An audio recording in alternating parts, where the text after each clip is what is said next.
What's up, everybody? Ben Raz and Makajeski here for Betting You and for Odd Chopper, back with more college football breakdowns, the ACC. We did the SEC. It's available on this very channel, but that's just one conference down. And although they have the Georgias and the Alabamas, we were just talking before the show, Matt, and we both kind of said, to me, the ACC actually has some more interesting preseason wagers to make when you look at the win totals and you look at this conference. So I just want to get right to it. What were your first thoughts when you broke down the entire conference?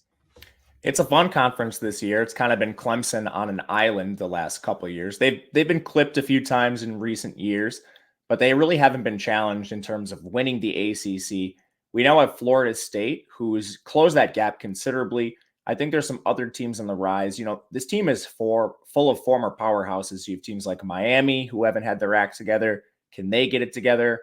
Louisville has a new coaching staff. They've been great in the past. We'll see. I'm optimistic for some of these teams, more in terms of what they can do within the ACC. Not sure about title contention, but we'll get into all that. We certainly will. And again, if you're just joining us, this is what we do. And if you're watching on YouTube, hit the like button, subscribe to the channel. You can listen in podcast form. If you're getting your exercise game on, put us on. It's available everywhere podcasts are. I don't know all the places, but you guys do. You want to rate and review, that really does help us. So let's dive in. Again, we're not going to waste your time because we've got a million teams to get to. I'm going to pull up the board as we do it and try to follow along for the people. And we do start with Clemson.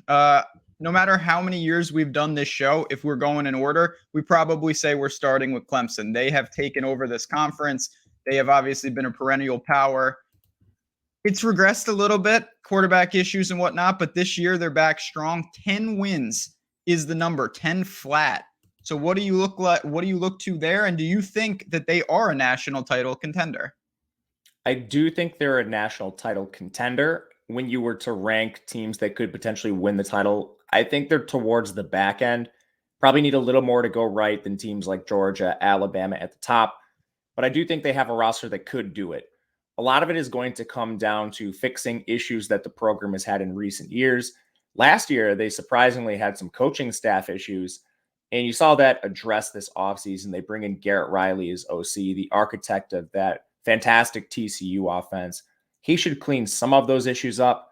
You went from Trevor Lawrence to DJ Uiagalelei. That wasn't the best marriage. DJ, I think, played a little better than people actually look back on. But you now move to Cade Klubnik, 5-star recruit. This is a kid that should be able to take the reins. Probably not a Trevor Lawrence caliber player, but if everything else is fine, can he orchestrate the offense well enough to win this conference? I think so.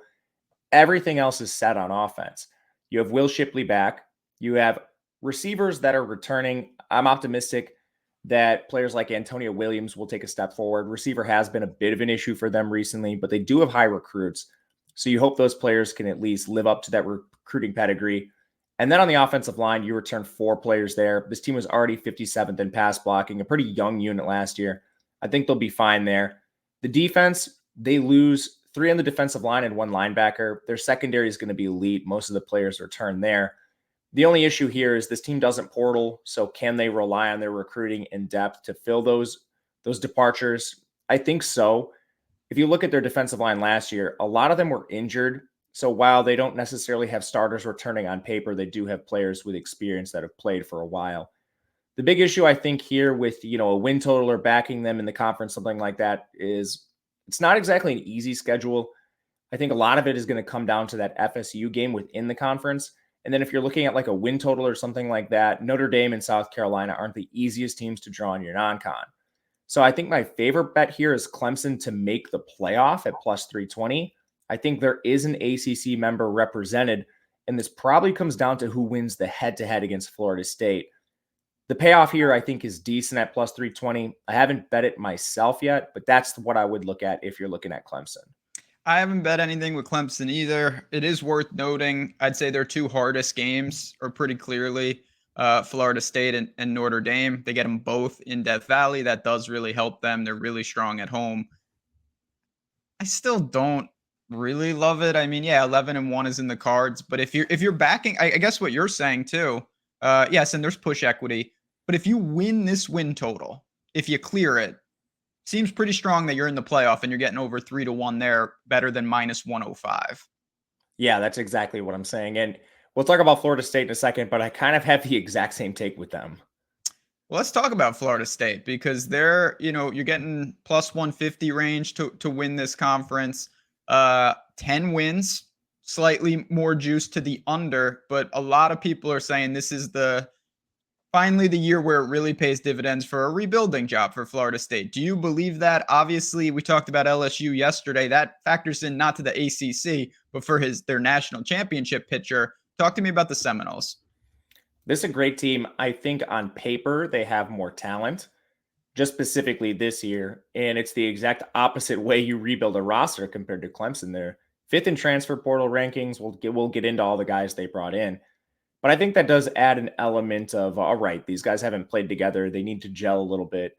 Whereas Clemson's the exact opposite. They've done nothing but work together. None of them are transfers.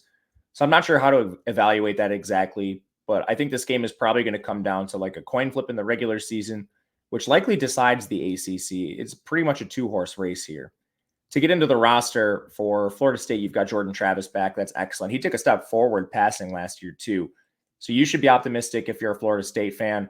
Running back's going to be set here. Trey Benson, one of the most efficient running backs in the country. And I mean that when I say it. This guy was elite yards after contact per attempt, forced missed tackles. He had it all.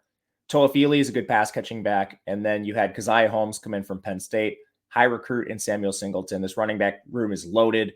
Receiver, you return Johnny Wilson. He was the breakout player of the year in this conference at the position. You had Keon Coleman from Michigan State. He was the crown jewel of that transfer class in the receiver room. And then Winston Wright actually comes back from injury. This is a West Virginia transfer that was hurt in camp last year, didn't play at all last year. He's back. Not to mention two high recruits in Hakeem Williams, Vandrevius Jacobs. They come in. You have rotational players like Kentron Poitier, Ja'Kai Douglas, Darian Williamson. They're all back. Offensive line, you've got 4 starters, 3 transfers coming in. Should be a unit that's improved. Defense has a ton of production back. You basically return all your good players, the guys you lost, not really concerned about. And then you add 5 transfers. If you want to get into the personnel, elite players on the defensive line, you've got Jared Verse back, Fabian Lovett's awesome. You had Fentrell Cypress, who I think is the crown jewel of this secondary, a transfer coming over from Virginia. He was awesome there. The fact that they could snipe him was huge for this secondary. Then players like Shaheem Brown. It's going to be an elite secondary across the board. So to me, this conference comes down to that Florida State-Clemson game. Should be the game of the year in the conference. You mentioned where it's played. I think that's going to be huge here. And I wouldn't be surprised if Florida State's maybe a slight dog there. But this is a team that's awesome. Oh, and I didn't even mention Jaheim Bell at tight end. Maybe the most dynamic tight end in the country outside of Brock Bowers. It's a great roster. It's a great team. There's no doubt. I worry a little bit about paths just because if you beat LSU, obviously that's huge. That's great. But there's I shouldn't say no way, but it's very unlikely that you get 2 ACC teams. So even though they could have that great win, if Clemson boxes them out, it doesn't really matter. Like if Clemson, say, went undefeated and Florida State, even if they only lost 1 game, I don't think they'd be guaranteed to get in. I know I'm playing scenario games early in the season, but I worry about that game at Clemson because I do believe they'll be dogs. For the win total, as you mentioned, I don't really have interest here. I would rather fully leverage with Florida State and bet them to do something more advanced for plus money than try to get to 11 wins and only get plus 120 to do it. Yeah, the schedule is not easy. You mentioned LSU. You've also got a game at Florida to close the year. Now, they're going to be favored in that game if all things hold, but Florida's a team that can clip you. That's a talented roster. So I don't love that. 2 tough non-con games. You mentioned where it's played at Clemson. Like the Clemson bet, I think the best bet here, if you're a Florida State backer and you want to take a win total or a futures bet, is probably just them to make the playoff at plus 320. It's the same as Clemson. I wouldn't bet them both. I think that just comes down to who you think wins the head-to-head matchup. Otherwise, I'm not quite sure you're getting paid off for, a really tough schedule. Seems like there's a drop-off as we get to our next team, though. We've talked about Clemson. We've talked about Florida State. North Carolina is next, but you see it right in the metrics. You're talking 10-1 to win the ACC and 8 win total.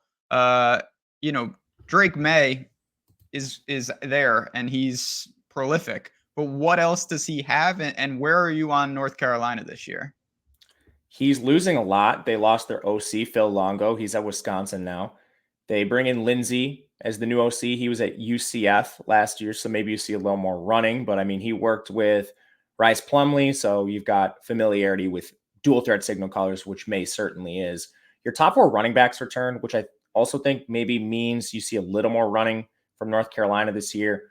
You lose your top 2 pass catchers. Downs is gone. Antoine Green is gone. You replace them with a Georgia Tech transfer and Nate McCullum, and a Kent State transfer and Devontae Walker. Walker does have track speed, so that's positive. Top 3 tight ends are back. 4 starting offensive linemen are back. You add Willie Lampkin from Coastal to fill that one need. They were 76th in pass blocking. I think they probably end up around the same. Maybe you can see them climb to like 50th. But the defense is the concern for me. This was a terrible defense last year. They were 97th in total D overall. They lost 2 on the edge, 3 in the secondary. I don't think their secondary departures are huge, and they did hammer the portal there. I also think the edge is going to be a little bit better, but this is a question of how high can you actually ascend. We talked about this on the SEC pod with A&M. You very rarely see teams ascend from like 97th overall into like the top 30. That's a massive jump that generally doesn't happen unless you really hammer the transfer portal with some elite players or something like that, which they have transfers, but they're not quite that caliber. So the defense is still going to be a concern for me before we even get to the schedule. And the schedule, I think it's decent. Non-con, you have South Carolina. They're favored already in that game. And then you have App State, Minnesota. We saw App State give them a game last year. Minnesota, I think, is dangerous. Minnesota will definitely be an underdog in that game. But they're not just 3 games you can roll over and win automatically. Within conference play, it's pretty favorable. You're looking at Pitt, Miami, Duke, Clemson, NC State. You dodge Florida State. So it's okay, good, not bad. Ultimately, I think this team probably wins the games they're supposed to and loses the games that they're supposed to, which puts them right around the win total here. I have a lot of questions, so I don't think we're looking at a team that's really projected under where they're actually achieve or anything like that.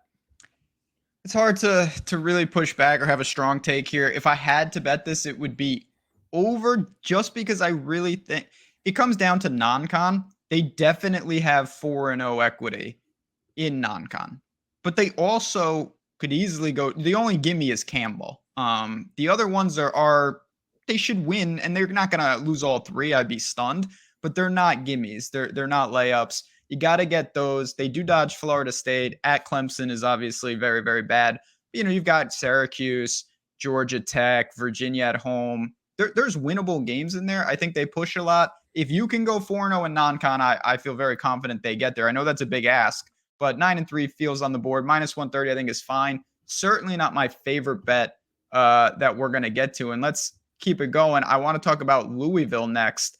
Another team that's kind of in the North Carolina bucket, 10-1 to win the ACC, an 8-win total, -110 on both sides. Maybe it's moved a little bit. Where are you on the Cardinal? I like the Cardinals. It mainly comes from their schedule. I mean, we can start here. They basically won the schedule lottery in the ACC. Their non-con's actually challenging.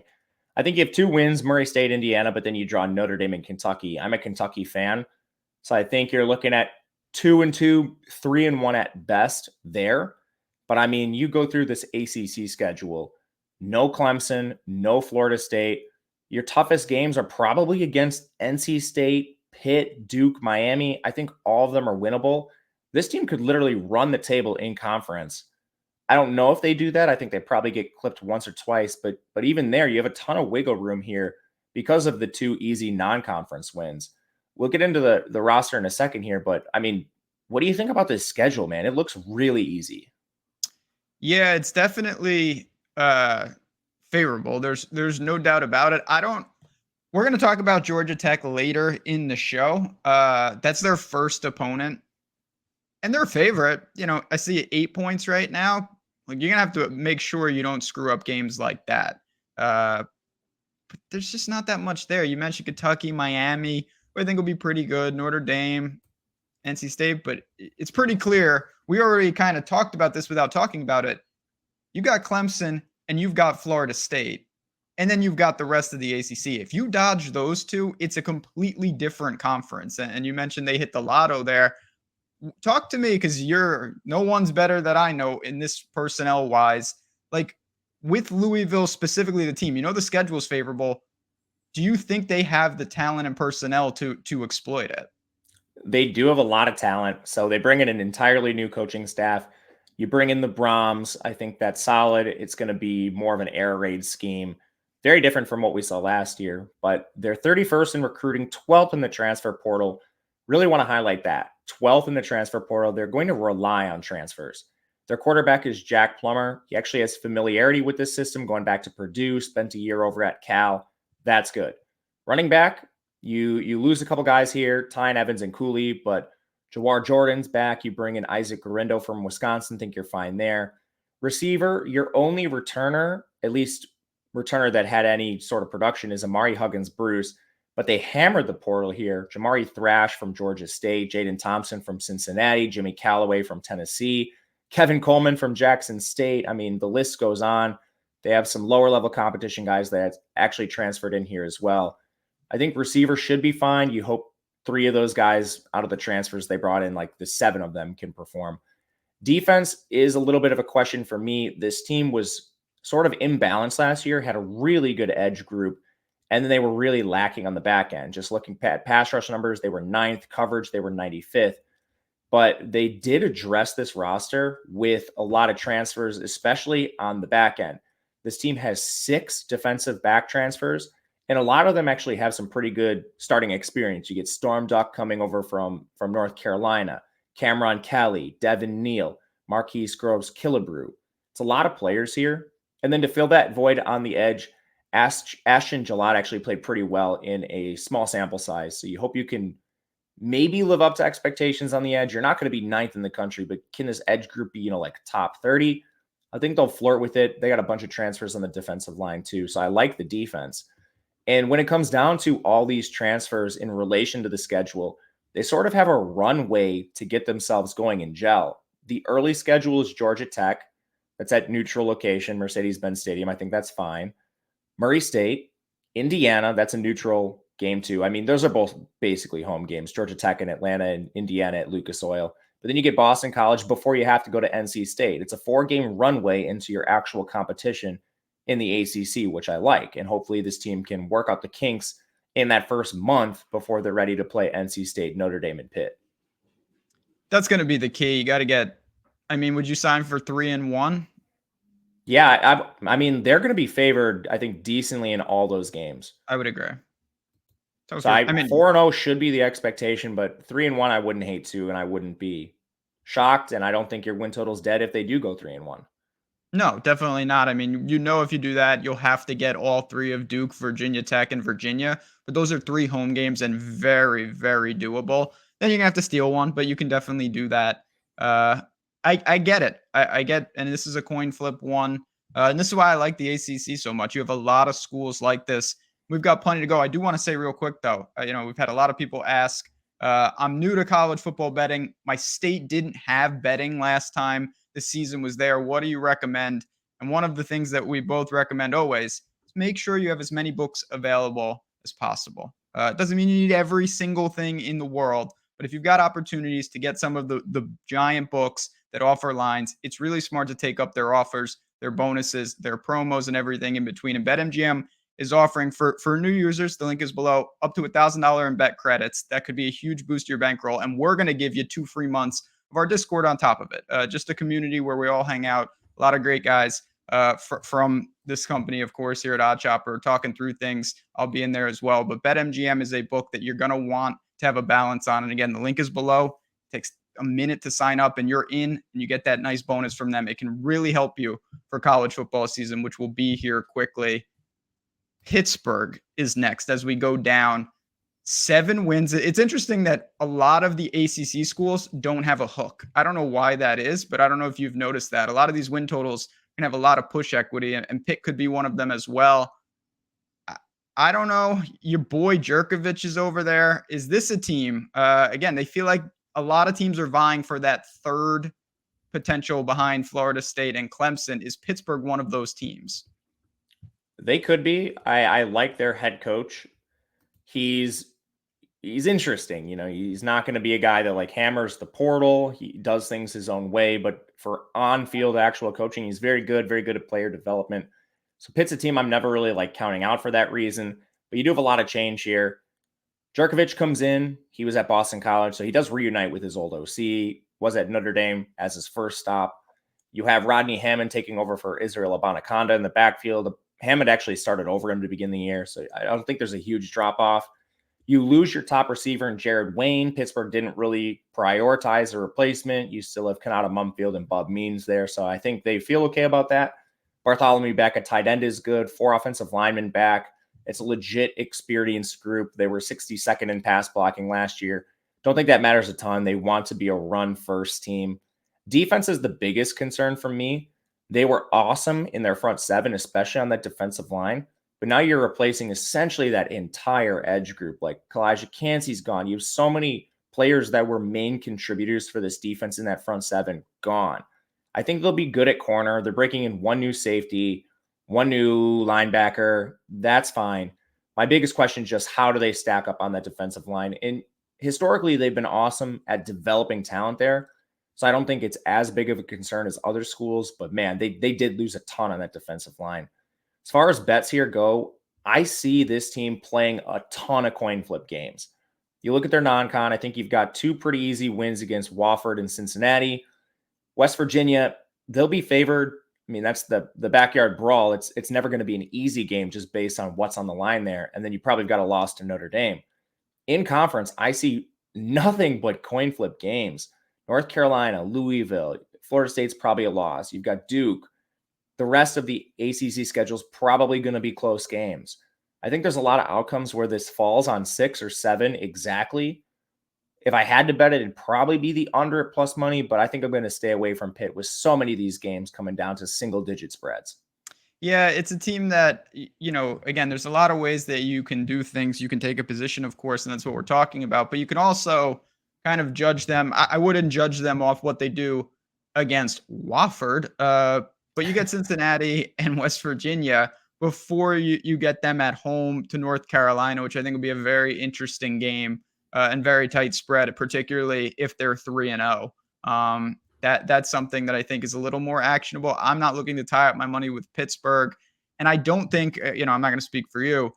It seems like a stretch to fully leverage them and say, okay, yeah, they have a lot of coin flip games. Maybe they can run through a bunch of them. Do you see them in any way live to push for an ACC title shot? I don't see them pushing for an ACC title shot. And I mean, with all these coin flip games, rather than like back a win total, back them in the spots that are going to be close to coin flips you like in the regular season. Your money's not tied up as long. You can ideally like compound that a little bit. Yeah. And if something happens, say they lose a couple, like you realize that, okay, maybe that's not the spot I wanted. You can kind of actionably decline if you don't want to. Now we're getting to the team, one of the many teams in the ACC that I think is pretty fascinating, but this team last year, Miami, the U, I don't know what's going on with them. 7.5 wins here, but it is juiced to the under, so it's still not the Ed Reed U. I'll put it mildly there. What is the story with them? Van Dyke was someone on some of the shows we did before games kicked off last year. I thought that he was a serious threat to get to New York for a Heisman Trophy presentation, and he was just awful. I still believe he has the talent, but do you see Miami thriving this year? Miami's the team I really like this year. I think they're making a lot of positive changes. You have 2 new coordinators come in. The Josh Gaddis experiment clearly didn't work. So you get Shannon Dawson from Houston. Love him as an OC. Lance Goudry from Marshall. I mean, that Marshall defense was nasty with him, giving teams like Notre Dame fits. So love the 2 coordinators. The biggest question on the whole roster is who is Van Dyke? Is he the elite player we saw in a very small sample in 2021? I had my questions coming into last year, but I didn't think the wheels would fall off as much as they did. With that said, Van Dyke did play through an injury for part of the year. And when he was out, the offense was just a complete mess. So there were concerns with Miami, but I think that team actually was a little better than people think.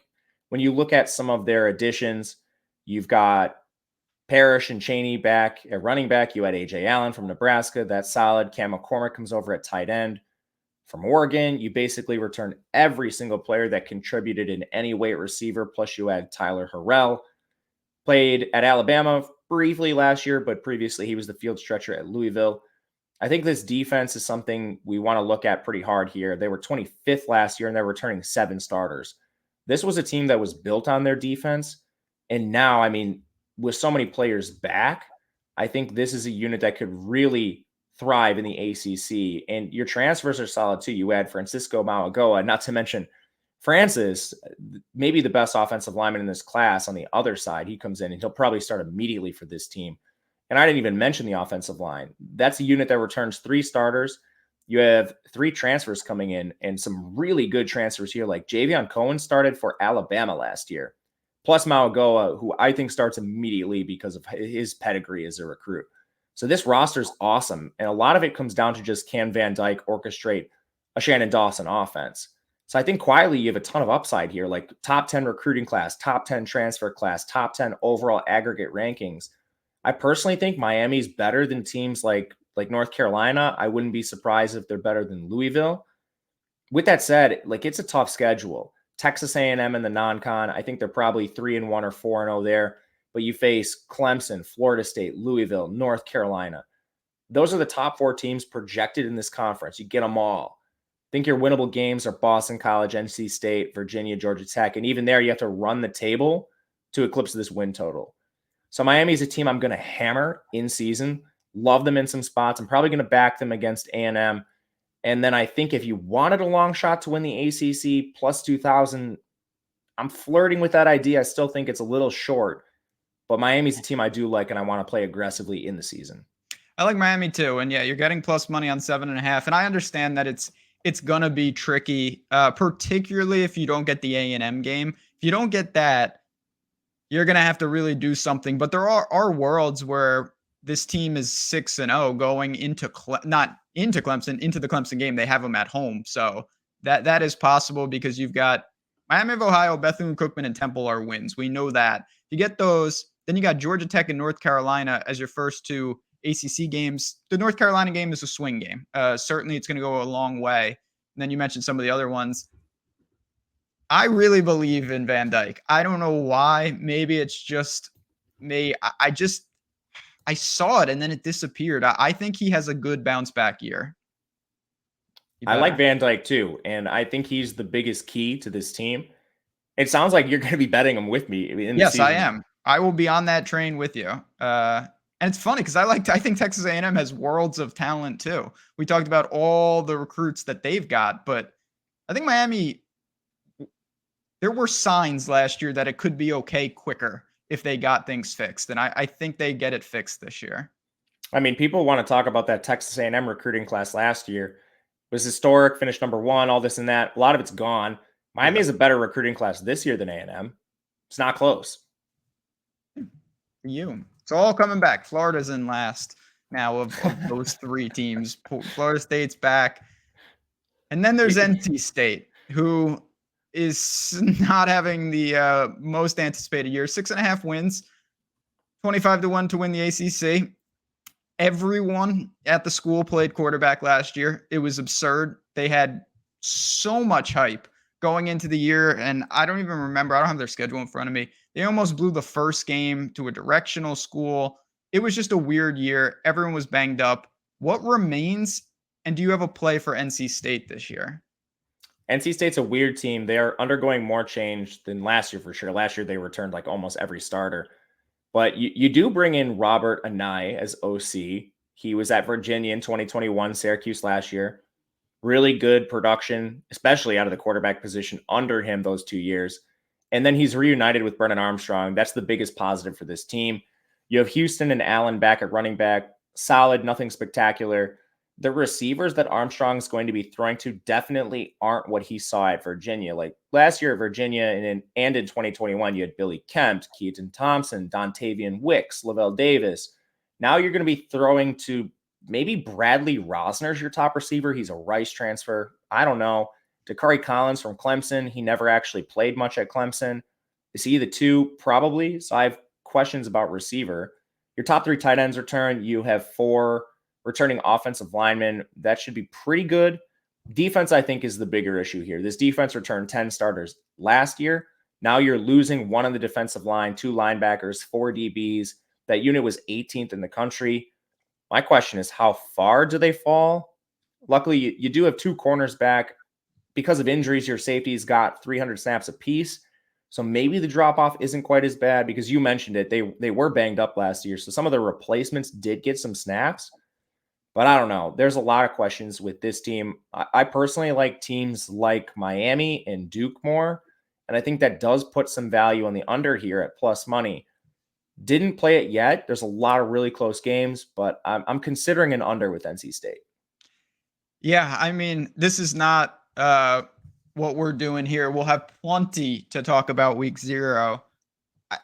I think UConn is getting a lot of points in that game. It's 17 in some spots.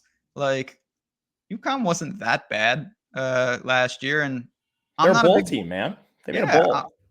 and I'm a believer. And they lost their quarterback in the first game last year. UConn. I'm more of a believer that NC State's going to have some struggles. We've talked about a handful of these middling ACC teams, and I think most of them we've talked about already have kind of the edge on NC State, and they're going to struggle.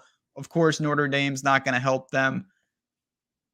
You could get 3. I don't know anything about Marshall. Probably not a great team. Are they good? I mean, I think they're going to be decent in their conference. I don't think they're going to be close to favored in that game. Yeah. Okay. So, there are some winnable games, but as you mentioned, they don't get Georgia Tech. There's a hot, here we go, hot take time. NC State is live to win no ACC games. I would be surprised, but it's So not would I. it's not the craziest thing. Yeah, there's no like, oh, that's a win. I mean, they're at Virginia and at Virginia Tech, and then they're outmatched in most of the other games. Like they could, if it's a bad year for them, not win an ACC game and go like 3-9.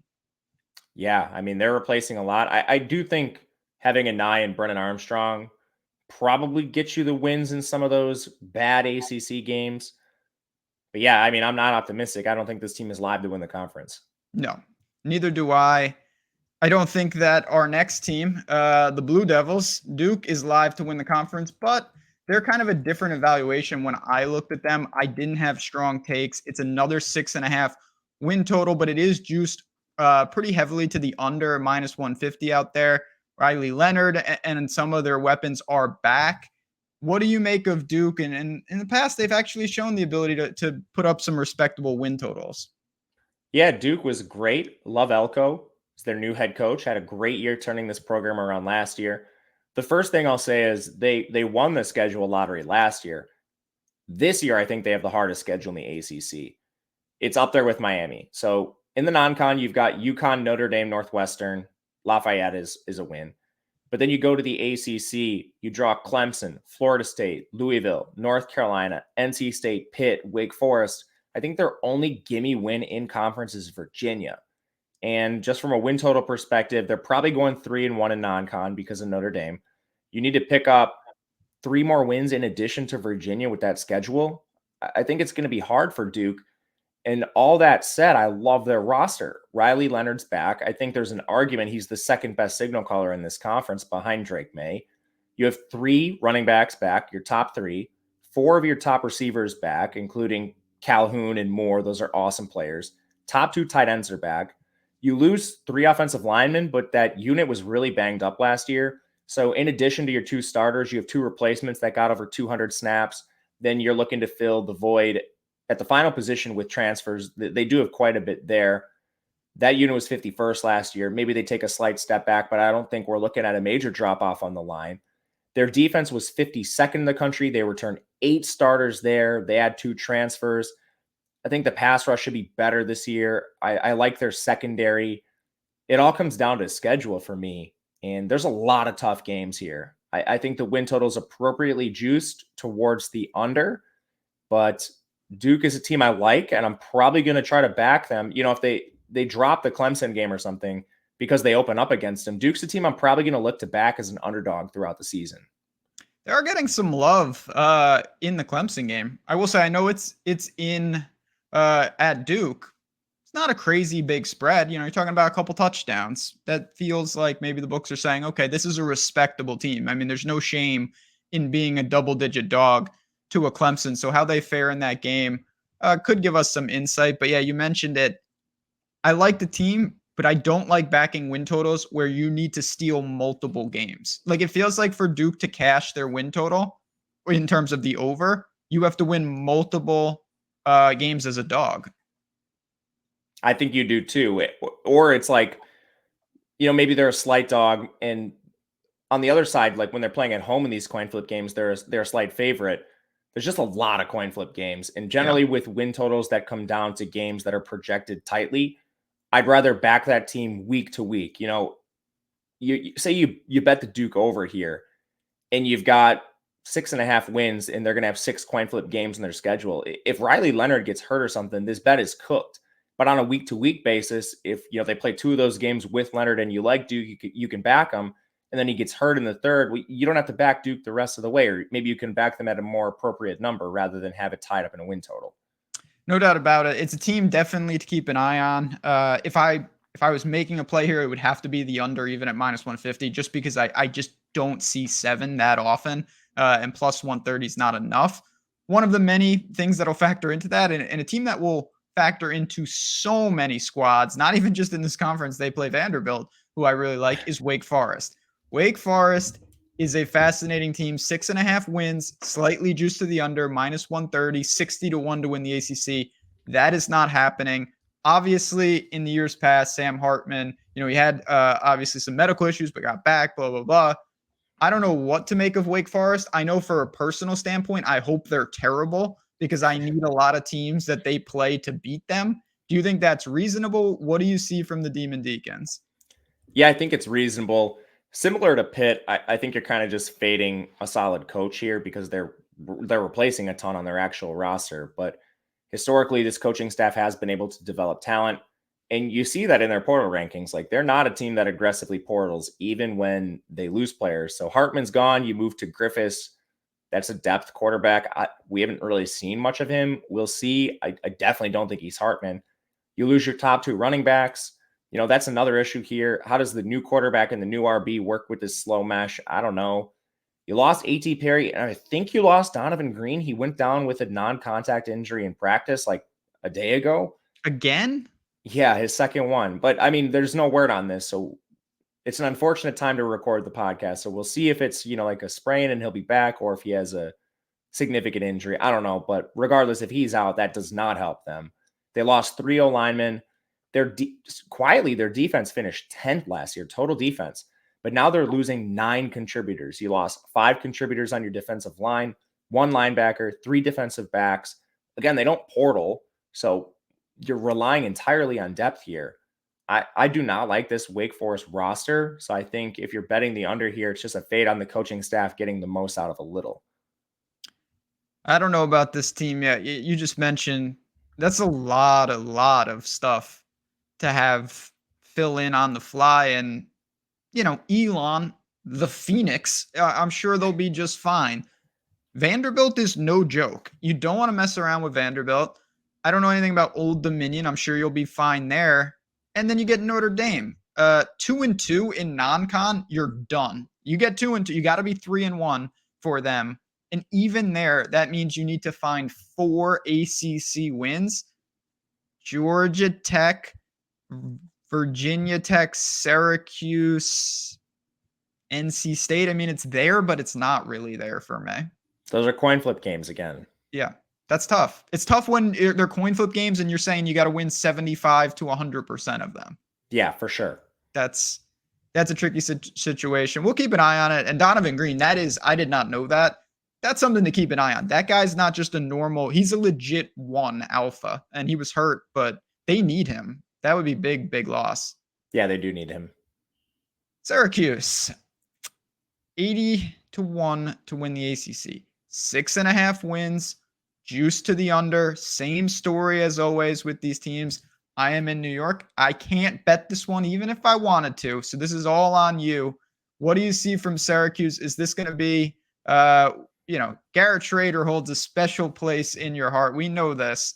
How do you think they're going to look this year? Yeah, I love Garrett Schrader, favorite signal caller in college football. A lot of change here with Syracuse.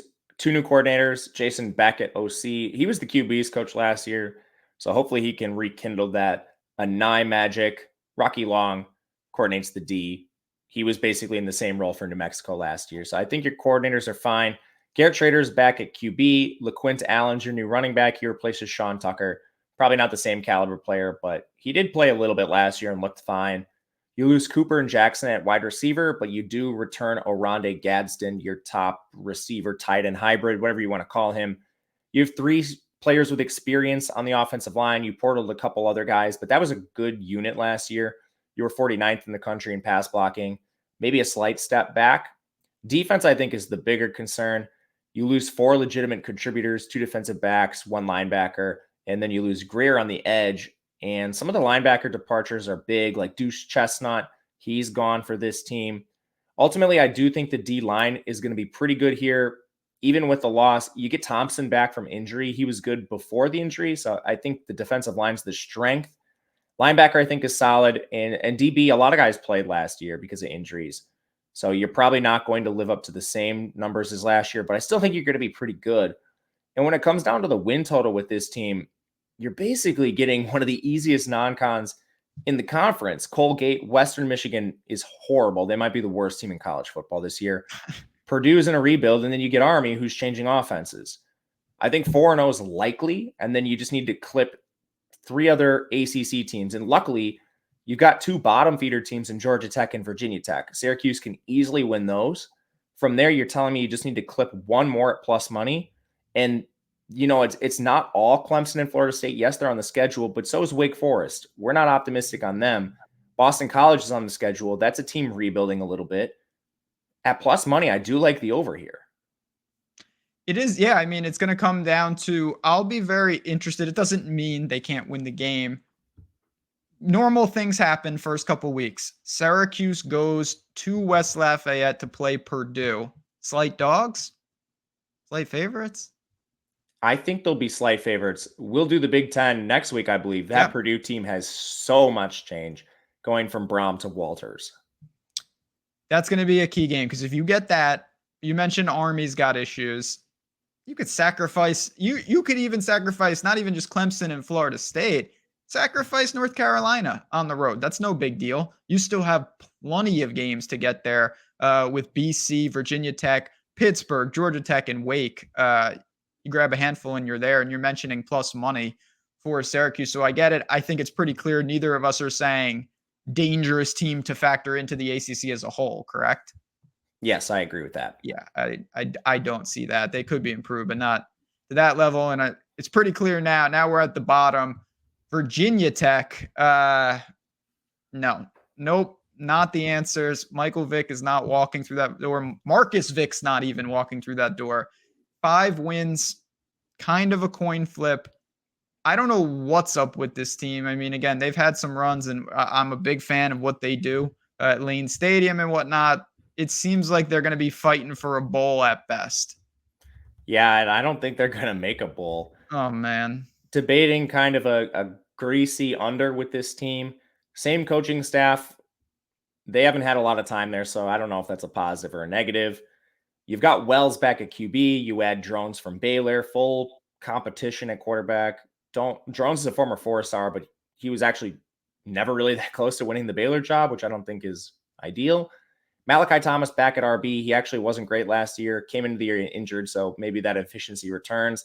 They add Bayshul Tootin from NC State North Carolina A&T to balance that out. I don't know. FCS jump into Power 5. We'll see. Running back, wide receiver, I do like. You had Allie Jennings and Jalen Lane, so I think you did upgrade there, but can their quarterbacks even get them the ball? Lost 3 starters on the offensive line. 2 of those guys were their 2 best players. That unit was 75th in pass blocking, so I'm not expecting improvement. Defense was 49th, and they lost a lot of premier players from that defense. 2 defensive backs, 2 defensive linemen, 1 linebacker. They were all good too. Virginia Tech only has 3 transfers. So you're relying on depth for a team that's been recruiting poorly over the last couple of years. Man, I don't know how this team gets it done. And they're playing in so many coin flip games. Their non-con is basically one big coin flip. Old Dominion, they lost that game last year. Purdue, Rutgers, Marshall. I wouldn't be surprised if they're 4-0. I wouldn't be surprised if they're on 4. In the ACC, Nothing is going to be easy for them. Florida State, Louisville, Pittsburgh, NC State, I'm chucking up as losses. But I mean, who are the teams that they're clear favorites over? They're another team that I wouldn't be surprised if they lost every single ACC game or went like 5-3 in conference. I like the under at plus money. I get it. It's a mystery team up and down. Of all the teams we've talked about, I think this is the team that might have, if you look at who has the most inaccurate win total after result, not that it's wrong right now, but like to me, Virginia Tech could win like 2 games, but they also could win 9 games. Like, I think that's actually possible. Where some of these other teams, it's a 6.5 win total and it's going to be 7, 6, or 5. Like, I'm almost positive. I tend to think when the dust settles, ironically, after saying that, Virginia Tech's probably going to be like 4-8, 5-7, 6-6 range. It comes down to Purdue and Rutgers in particular. Like, you got to be 2-2 at worst in non-con. You got to get Old Dominion, and you can't drop the other 3. Yeah, I agree. And I haven't bet this personally. I'm strongly considering the under. We're going to do like our best bets ranked at the end of the show. This would be like the first one that didn't make the cut. But yeah, I mean, a lot of coin flip games, which leaves me hesitant. And again, it comes down to that non-con where they could be 0-4, 4-0, or anything in between. 3 more teams, but there are some actionable spots down here, starting with Boston College, another team that's going to fight for a bowl. 5.5 wins, slightly juiced to the over, though, so there is some optimistic forecasts for BC. Are you one of those people, or do you think that maybe the market is too high on them? I do like Boston College quite a bit here. You do have some changes, new OC, but he was the QB's coach last year, so it should be some familiarity. Emmett Moorhead's the QB. He's going to move forward now that they lost Jerkovich. He played a lot last year just because of the injury. Running back, you're returning most of your guys. Garwo's back. Biggest departure here is Zay Flowers. You can't really replace first-round draft pick. Jalen Gill's also gone, but you did have Ryan O'Keefe from UCF, so it's not like you're completely barren in the receiver room. Offensive line, I think, is a huge positive. This team was so hurt last year. You were playing multiple walk-ons and freshmen across the board. Because of those injuries, you have 7 players that are legit starting experience type guys that have played well into the hundreds of snaps. That unit was 100th last year. I think they're going to be way better, and I wouldn't be surprised if this team pushes like top 50 in the offensive line. I mean, like, they lost Mahogany before the season started. He's back. Plus, you got 2 transfers there. I think this team ground and pounds their way to a lot of wins, and that's not even considering the defense. The defense was 121st last year. I have questions how high they can actually jump, but this is a team that's going to ground and pound you, play volatile games, and their schedule is not that bad. I think they can go 4-0 in non-con. Northern Illinois, Holy Cross, Army, and UConn, they're going to be favored in all those games, UConn being the most dangerous. UConn clipped them last year. And then in ACC play, you could easily see them beating Virginia, Georgia Tech, Virginia Tech. I can see 7 wins on this schedule easily, and that gives you a lot of wiggle room. So it's an over bet for me. I'm going to take Boston College over. Again, we were kind of just talking about this with some other teams. I think Boston College can win 0 games as a dog this year and get to 6. I think they'll be favored in 6 or more games. I think so too. I agree with you. Those are the kind of win totals I'm looking for. Not someone where it's like, well, if they can beat 3 teams as 10-point underdogs, they can do something. Yeah, that's possible. But Boston College, take care of business. Win. You really can be 2-2 and be just fine. Yeah, you lose to Florida State and Louisville, no big deal.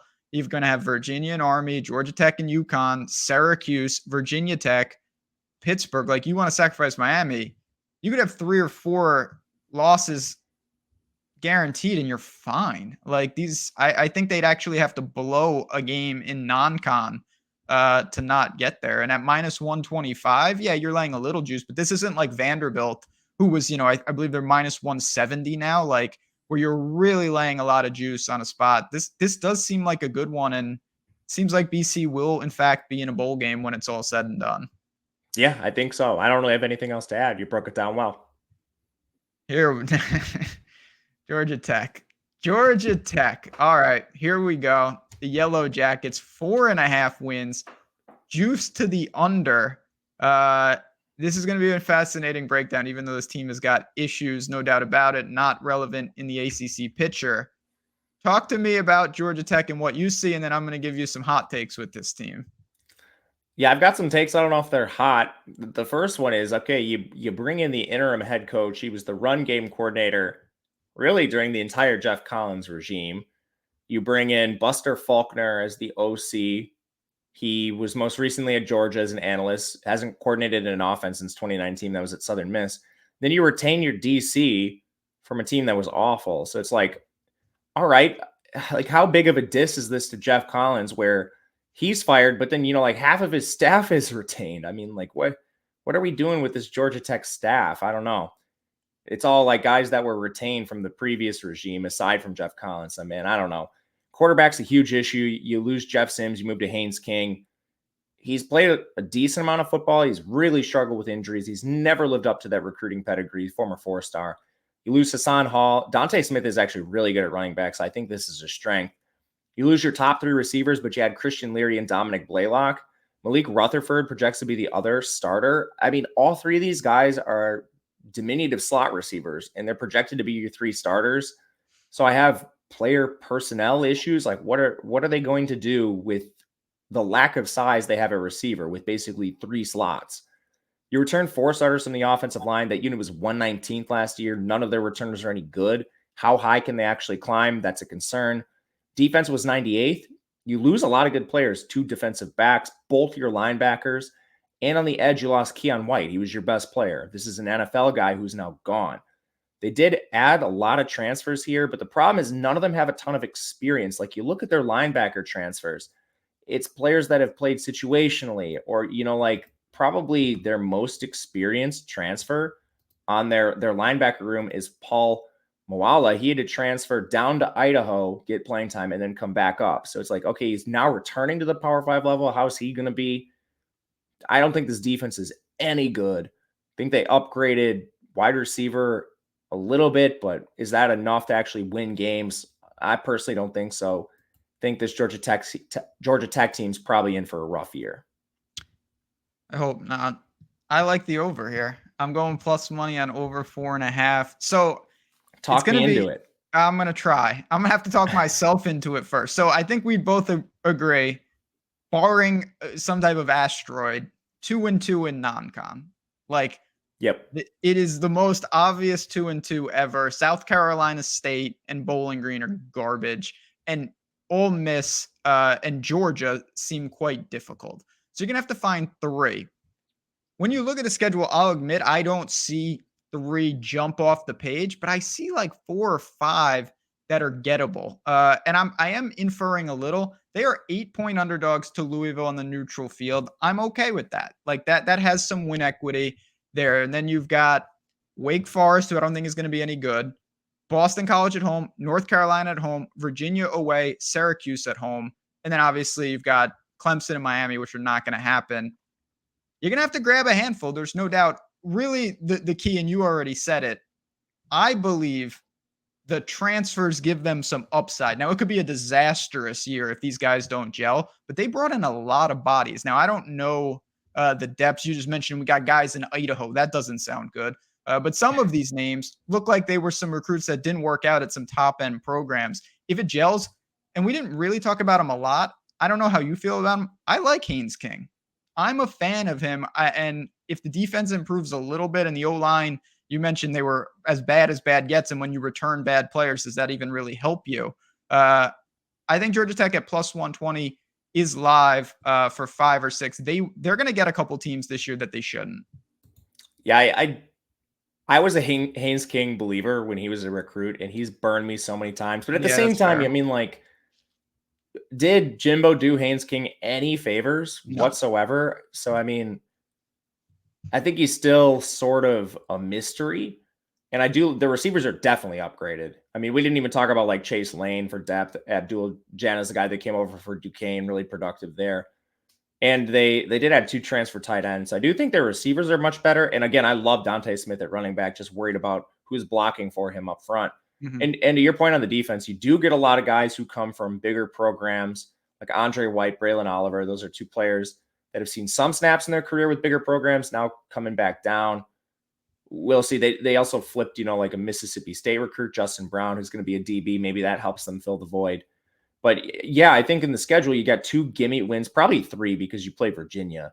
And then can you grab 2 more? I think most likely Wake Forest and one of Boston College, Syracuse are the team. I think a lot of times you're winning 4 games automatically, and then you just need to coin flip one of them to get to over. So I was leaning the under, but you kind of talked me towards the over. I don't think I'm going to play it, but at plus money, I think it does make a little sense. Again, it's just, it's one of those teams. And I know I'm not saying that I don't like Louisville, because I do, but I don't think it's impossible by any stretch that Georgia Tech just 1-0. And you get that one. Now we're talking big ask. Again, I don't like to back 8-point dogs on the money line just for kicks, but they have some talent. We're going to see. I think this coach knows what he's doing, and we're going to find out. It leads us to the final team, and then we're going to give our best bets and get out of here. Virginia, 3.5 win total, and it is juiced to the under. Is it that dire for Virginia, or is this maybe not as bad as it seems? Yeah, this team is atrocious. And I don't think it's all, the fault of Elliott, their head coach, or anything like that. They're going to have the same staff, but Virginia is a program that's not built to win in 2023. A lot of it due to their admission standards. This team can't recruit because they have decent academics. They can't get transfers because they have weird transfer rules. So, like with Virginia, maybe you could have guys that want to come there, but then their credits don't transfer over. And a lot of it is that, like, guys coming from other state schools can't transfer to Virginia because a lot of their credits won't transfer. And a lot of schools don't deal with that, but Virginia does. So they do not have a leg up in the transfer portal era, and they already aren't a team that recruits at an elite level. So they're behind the 8 ball to begin with. I don't think it's a winnable job for Tony Elliott long-term. Hopefully he's getting the bag, because this roster sucks. You have Tony Muskett, Monmouth quarterback, battling Jay Woolfolk at QB. He didn't show anything last year. Kobe Pace comes in from Clemson at running back. I think maybe that's a slight upgrade, but the offensive line is horrible. We'll get to them. Wide receiver, you lost so much production. Keaton Thompson's gone. Dontavian Wicks is gone. Lavelle Davis is gone. Billy Kemp is gone. They don't have any replacements, at least proven ones. The offensive line lost 4 on a group that ranked 127th. Maybe that is kind of addition by subtraction, but you're relying on 3 transfers here. These are low-level transfers. I mean, like, Virginia has to take, like, Ivy guys and stuff because state school kids can't get in there. Their defense was 67th. They lost 4 DBs and 1 linebacker, and these departures are huge. Jackson's gone at linebacker. He's over at Iowa. Cypress is gone at corner. Like, these are your best players on defense gone. Now, non-con's not going to be easy. You do get William and Mary. I think you're probably 2-2 at best if you can clip James Madison. That's a good team in the G5. I don't think it's a gimme. They're underdogs in every ACC game, and I don't think it's particularly close. So under would be the play for me. I think it's juiced appropriately. Not going to play it, but I'm going to fade Virginia hard this year. Seems pretty bad. You mentioned, like, I don't know what else to say, particularly with the wide receivers. Again, I don't know a ton about Virginia, but those are dudes. Those were guys with a lot of production. And you mentioned they've got no proven commodities there. They're doing their quarterback no favors. Their schedule is not, anything outstanding to negate some of these issues. It seems pretty bad, yeah. And someone is going to get shellacked. And obviously, I think it's pretty clear if you said who's the most likely team to win no conference games for the ACC, it has to be Virginia. Without a doubt. Not even close. Yeah, not even close. Agree. So tough battle. And doesn't mean they won't get somebody, particularly, them in Virginia Tech. Last game of the year is always a battle, no matter how good these teams are, but that's not really relevant. All right. We've talked about every team. We're going to do a quick summary before we get out of here. I do want to quickly say, again, I'm going to bring it right on the full screen here for just a second. If you're not signed up at BetMGM, you can get 2 free months of Discord. You get paid back up to $1,000 in bet credits. The link is there right below. And share these episodes, like these episodes. It means a lot to us. We want to build up the community before this season kicks off, because we're going to be doing these breakdowns each and every week for the bets. Can't wait. Betting you is not going anywhere here at Odd Chopper. But talk to the people. I'm interested, if you were making, say, 2 or 3 bets for the ACC, where would you put down your money? My top 2 futures are going to be Louisville and Boston College. I actually think there's a couple ways you can play Louisville. Love the 8 wins over. This is a team with the easiest schedule in the conference, and they have this runway of easy games in non-con as they get into conference play, which should help with this team that has a new coaching staff and transfers all over the place. You love having that time to gel. It's a month of actual on-field gameplay, which will really benefit you as you get into the schedule. And again, no Clemson, no Florida State, easy schedule for Louisville. If I'm backing a long shot to win the conference, it's going to be them at 10-1. My favorite win totals, Boston College, over. We mentioned a lot of this has to do with the offensive line getting healthy. They were so decimated last year that they're playing walk-ons and freshmen across the board. You now have 7 guys with returning legit experience there. And some of these are premier players, like Mahogany didn't play a snap last year. He'll be back for this team. I think the defense will be a little better. You add transfers at receiver, quarterback Moorhead's back. So I think this is a unit that can get to 5.5. My third would be Syracuse, over 6.5 wins. It's a very easy non-con, winnable non-con for them. That's basically what it comes down to with the orange. And the last 2 things I'll say, if you're looking at a play on Clemson or Florida State, my favorite bets with those 2 teams are plus 320 to make it to the college football playoff. Wouldn't bet them both. I personally think Florida State's a little better. That would be the team I back. But if you think Clemson's better, that's where I'd look for the top 2.